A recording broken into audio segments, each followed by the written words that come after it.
Last night we had an incident in the community of Winton where two people tragically lost their lives, and the investigation is continuing as we speak. It's been going on for approximately 15 or 16 hours and pretty much nonstop.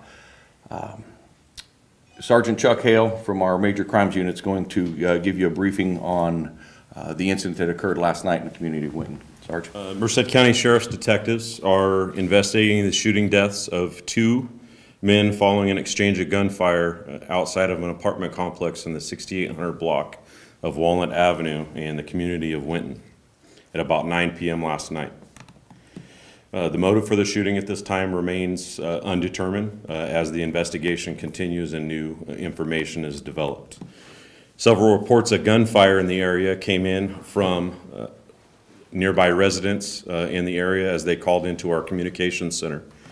Salvador Enrique Medina Chavez, 36 of Winton, was transported by ambulance to Modesto Area Hospital where he was later pronounced deceased from an apparent gunshot wound.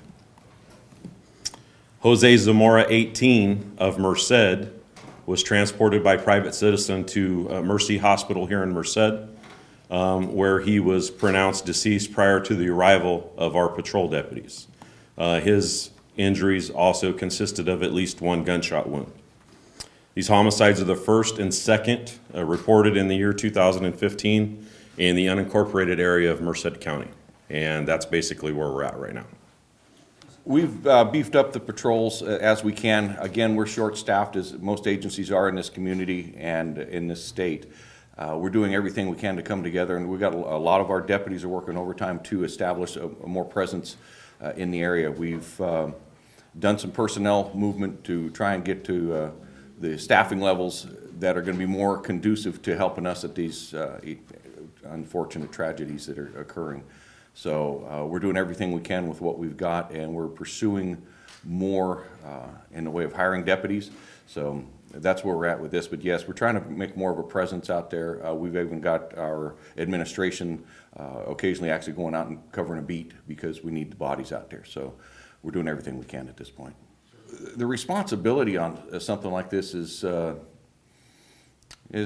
pretty important. And it also gives me a complete respect and a new level of appreciation to the amount of dedication that our men and women are doing to solve these crimes. To see them in all hours of the night and professional and setting up equipment and taking all evidence and being so methodical, because the last thing we want to do is jeopardize a case. And fortunately, our investigators are doing such a good job that it's just really paramount. And as the chief law enforcement officer in this county, it's really important for me to recognize that, and I do. Our folks do a really good job, and being in this position, it's very humbling to see that the quality of the individuals we do have.